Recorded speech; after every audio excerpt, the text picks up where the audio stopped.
Hi, everybody. I'm Martin Bandyke, and this is another 107 one-on-one casual conversations with very creative people. And I'm talking to one incredibly creative musician by the name of Ben Schneider, who is the leader of Lord Huron. Lord Huron has just issued their fourth album, Long Lost, and it is a stunningly brilliant achievement that is absolutely one of the essential listens so far in 2021.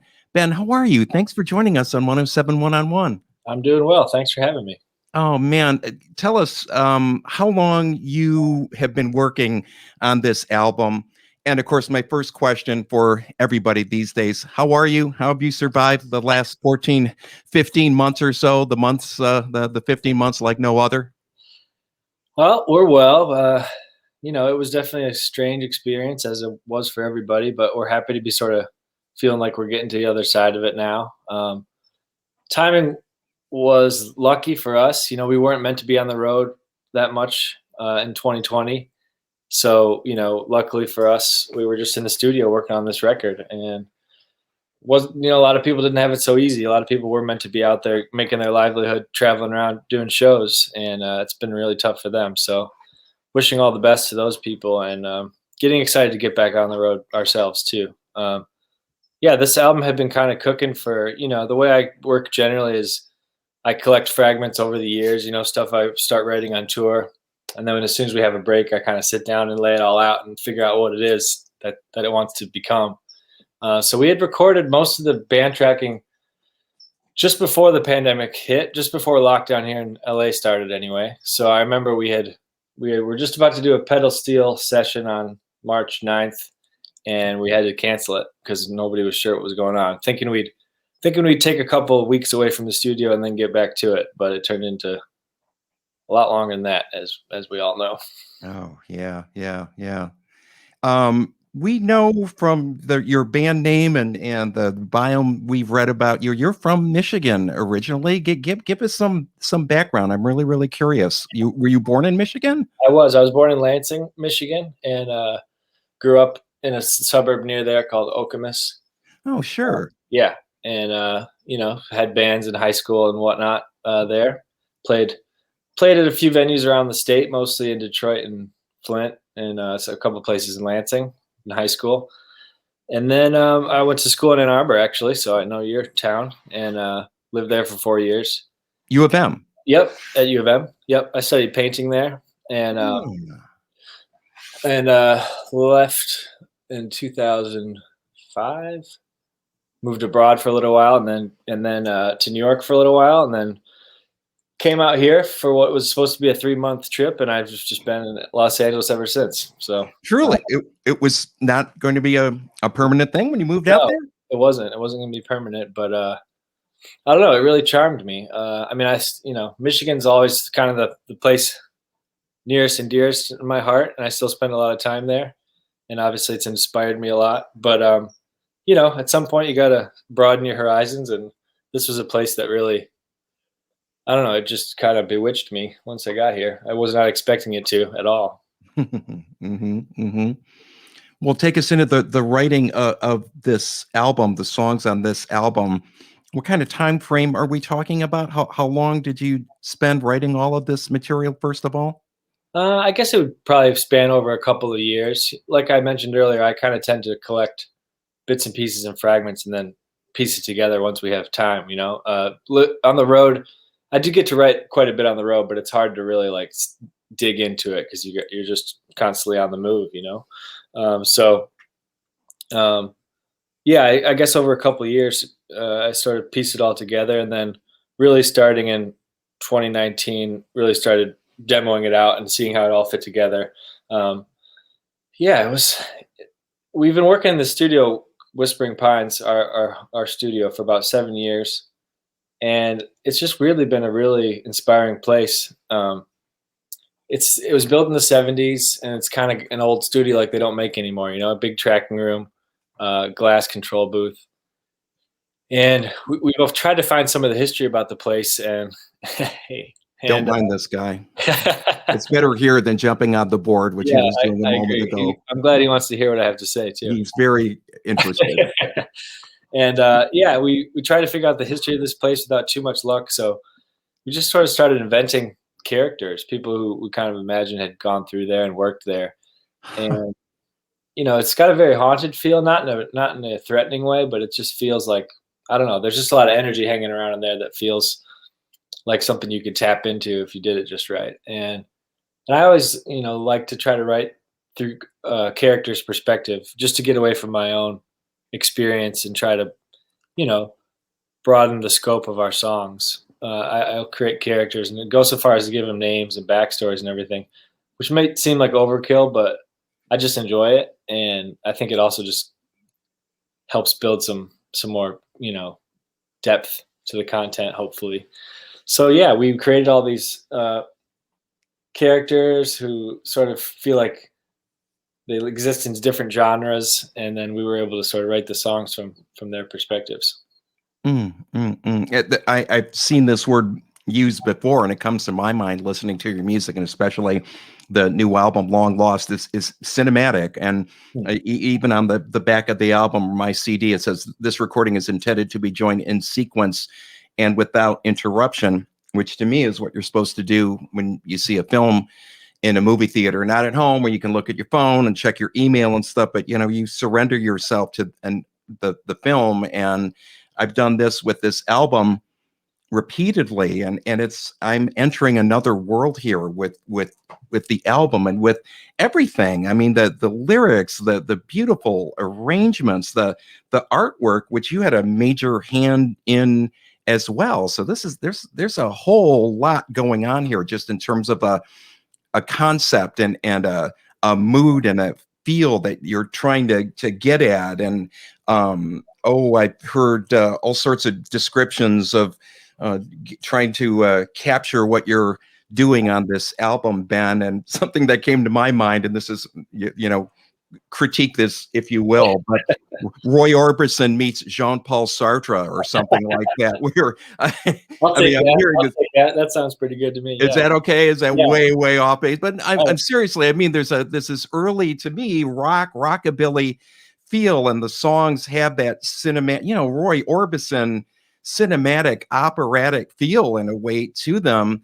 And yeah, the lyrics are really real searching kind of stuff, like why are we here and why can't things be the way we want them? And it's this out of my ears, it's this match made in heaven, where it's just you're getting into powerful themes, but musically it's just so tantalizing and fun to listen to. Do you mind talking about some of the arrangements, which looks like the string parts and woodwinds were done in Sweden? Is that right? Yeah, that's right. That was forced by the pandemic. We had planned to do all that at our studio, and we had this really big plans for how we wanted to record this album. And of course, like all best laid plans, you just never know. And it kind of turned on its head when the pandemic hit and we couldn't get together these, groups of 16 people to record the strings. So luckily I've got a buddy who does string arrangements in Sweden, and they were still open over there. So they were able to record the string parts for us. And yeah, I mean, like you said, we kind of set out to make this, this indefinably nostalgic cinematic experience on this album. I think nostalgia has always been a big part of American music, especially American country music. This sense of a time gone by that it may or may not have been real, but people kind of long for this thing, this return to simpler times, which I think is has always been one of my favorite parts of country music. So we wanted to try to get that feel going on Long Lost, almost like you're discovering a long lost classic, like a long lost album that you missed somehow, or that fell out of the sky from another dimension. And in order to do that, we kind of studied the music we love the most from the past, and while not trying to be too much imitating, but just borrowing some of the musical vocabulary and production techniques and instrumentation from great Roy Orbison records, great country records from the Nashville Sound era and before, and just tried to make our own new delicious stew out of those ingredients. And yeah, some of it I think turned out great. One of the things that we really wanted to incorporate was these backup singers, Mm. sort of Jordan Air Yeah. style. And Hmm. that was one of the last things we got to actually do at our studio. And yeah, it just adds so much. We had planned it for it on a couple of songs, and we were just like, let's just keep going. We put it on pretty much everything, just because it adds so much texture and depth and beauty. Oh yeah, yeah. We are just playing the living daylights out of Not Dead Yet, which we just love this song so much. And again, if you if you analyze the lyrics, it's not a terribly optimistic song. It's starting with the title, but there's a glimmer of light in there, and Yeah, I yet think so. you're Not dead yet. you're just snapping your fingers to this song, and it's got this really cool groove to it. And oh man, again, that collision, that combination of things just going on in that song really worked. Talk about writing that song. Did that come pretty quickly to you? That was one that's probably one of the more, directly autobiographical songs on the album, actually. Um, Wrote it on tour. And that really just was, that feeling at the end of a tour, you can feel so worn down. I mean, it's amazing what that lifestyle, everybody knows, I think, at this point, that it's not a glamorous lifestyle necessarily. I mean, I love it. It's a lot of fun, but it's also got a sort of way of wearing on you that you might not anticipate, and it just kind of happens, and all of a sudden you feel alienated from the people around you, and from, more worryingly, from yourself, I think, which is a really hard place to be in. There's nowhere to go when you feel sort of tired of yourself. And that song is really just kind of me having a conversation with myself in the mirror, basically.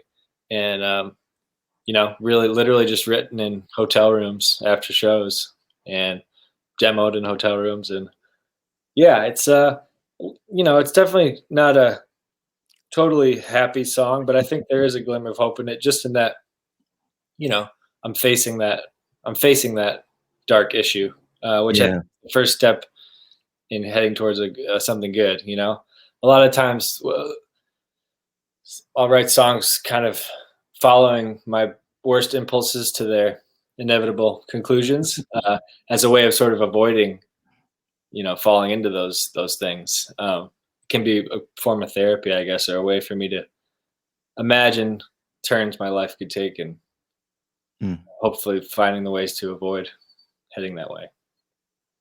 Who are some of your formative musicians influences that people you listened to growing up and still listen to this day? Not even necessarily in relationship to long lost, but I'm just curious about your musical palette because there's a lot going on in there. Yeah, I mean, I was lucky to grow up in a family that really valued music.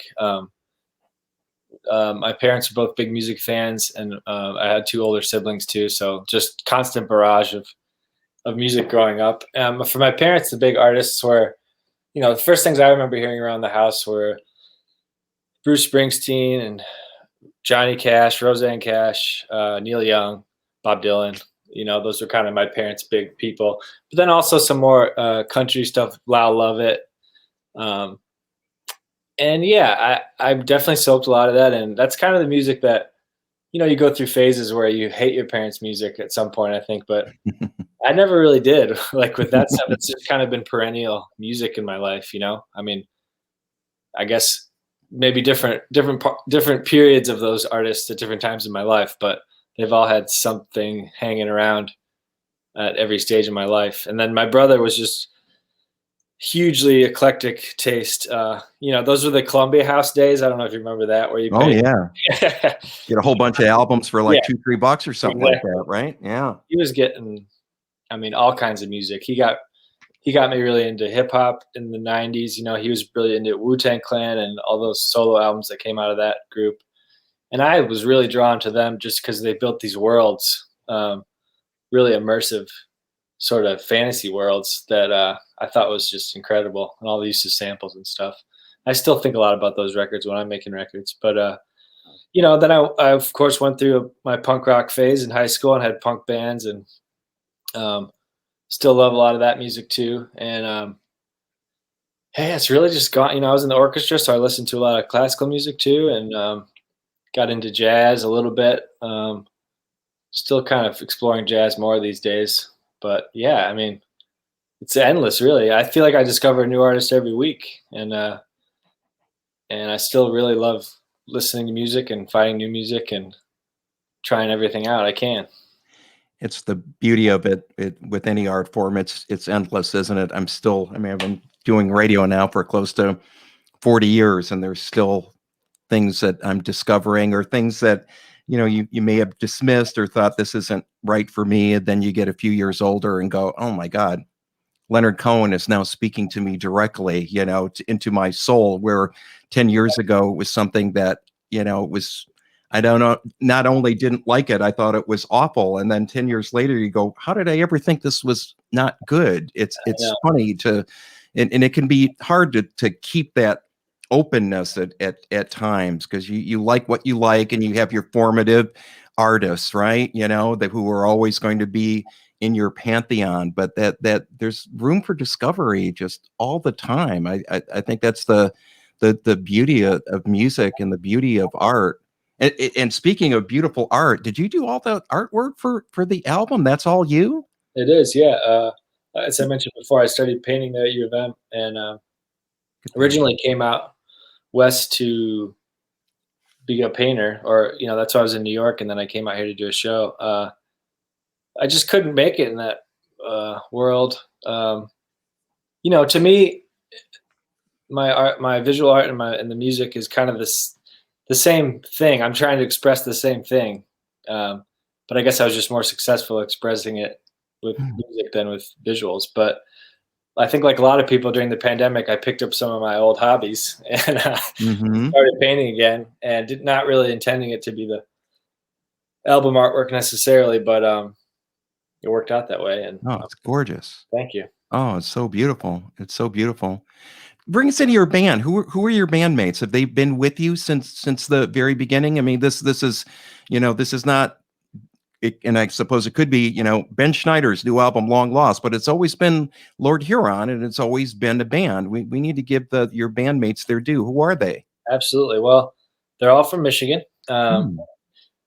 They are guys that I've been playing with since I was a kid. Hmm.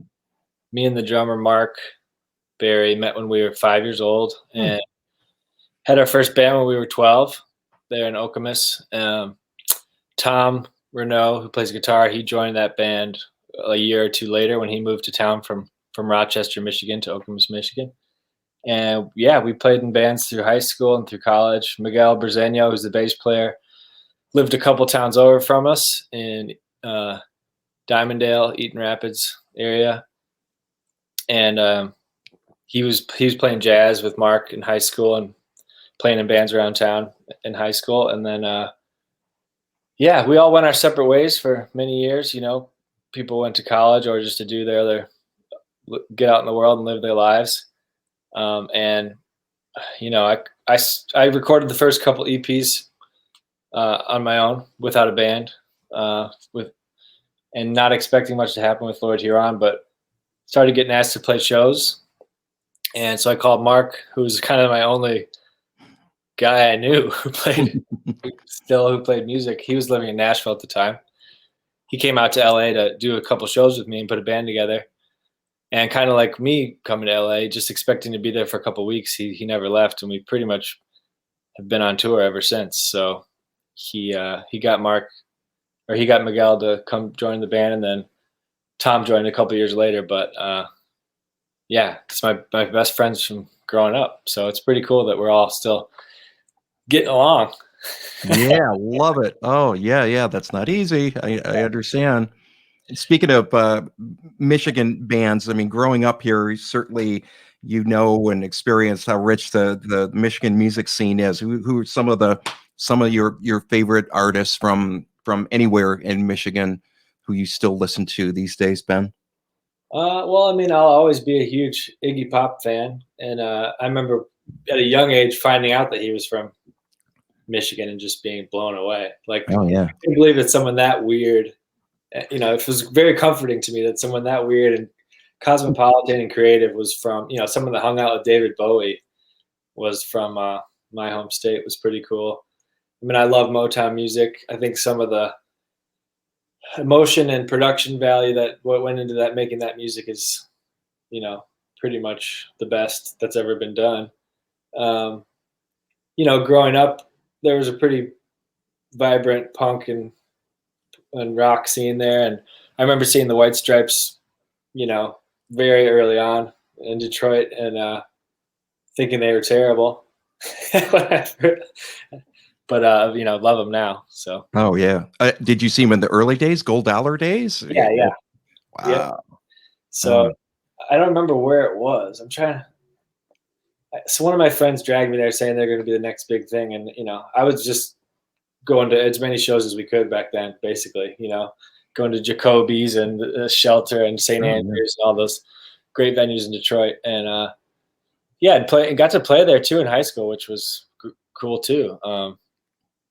There was a really great music scene in Michigan and very welcoming. I just remember feeling like everybody who was around was really friendly and willing to give young guys a chance at those shows, which was huge for us. It feels like forever ago, but it was really formative.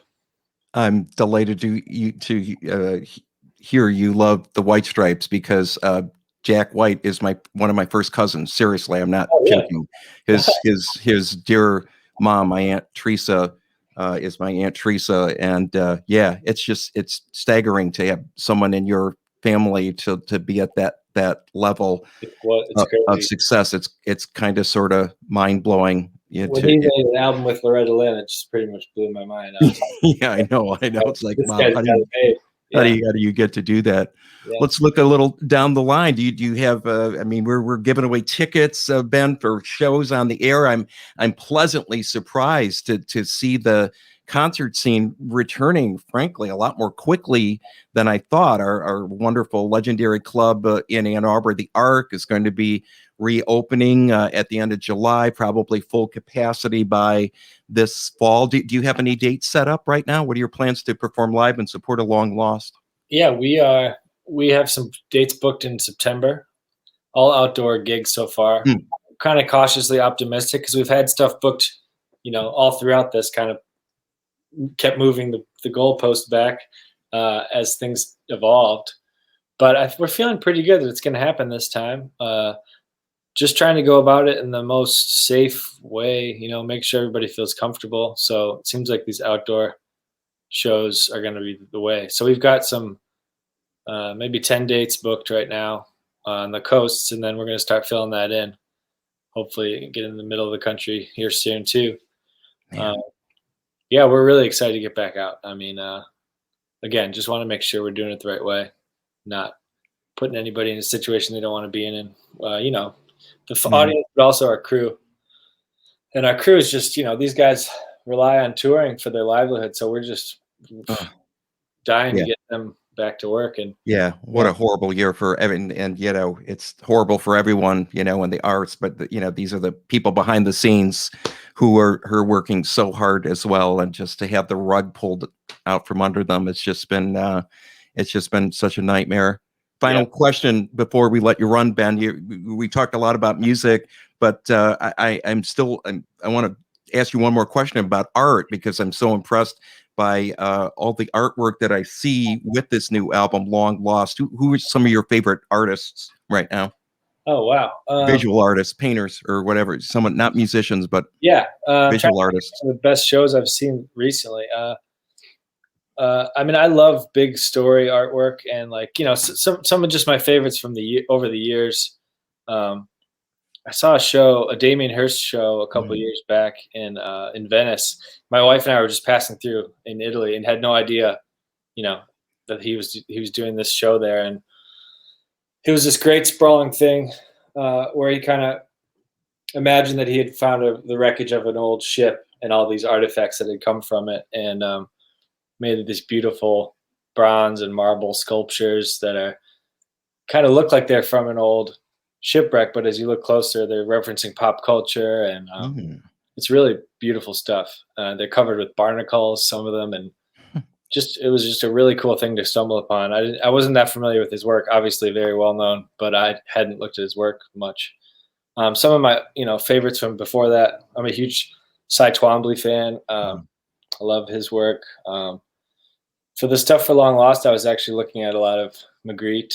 Um, Mhm. Mhm. that sort of more surrealist, missing faces. That was kind of what I was thinking when I was looking at that. And Yeah. I love all kinds of stuff though. Really broad. I love Caravaggio and Mm. yeah, Church. It's kind of endless. Like my bookshelf of art books is kind of as eclectic as my music collection, I guess. Mm. Raymond Pettibon. Um, Oh, yeah. yeah, it goes on. Mm. Mm. Ben Schneider, leader of Lord Huron, thank you so much for joining us today on our 107 one-on-one. And thanks for this magnificent album, Long Lost, which is one of these essential albums. And right now is just capturing, I don't know, for me personally, just the tenor of our lives right now, where we are looking back with great fondness is what our life was before March of 2019, and realizing that we can never quite be the same, and yet we still find hope some way or another. And there's something really special about what you're doing with your music and on this album. And yeah, I'll say those words again: major artist. Ben, congratulations Thank on you the so much. album. I wish you all the best. Stay well. We hope to see you in Ann Arbor, somewhere in Michigan, Ann Arbor, Detroit, We're real gonna make it soon. happen. Okay. We're gonna make it happen. It's top of the list, and really appreciate your support. So thanks for having me on. Great All to right. meet You bet. You be well. Take you. care. Thanks Take for care. joining us. Bye bye. Bye bye now.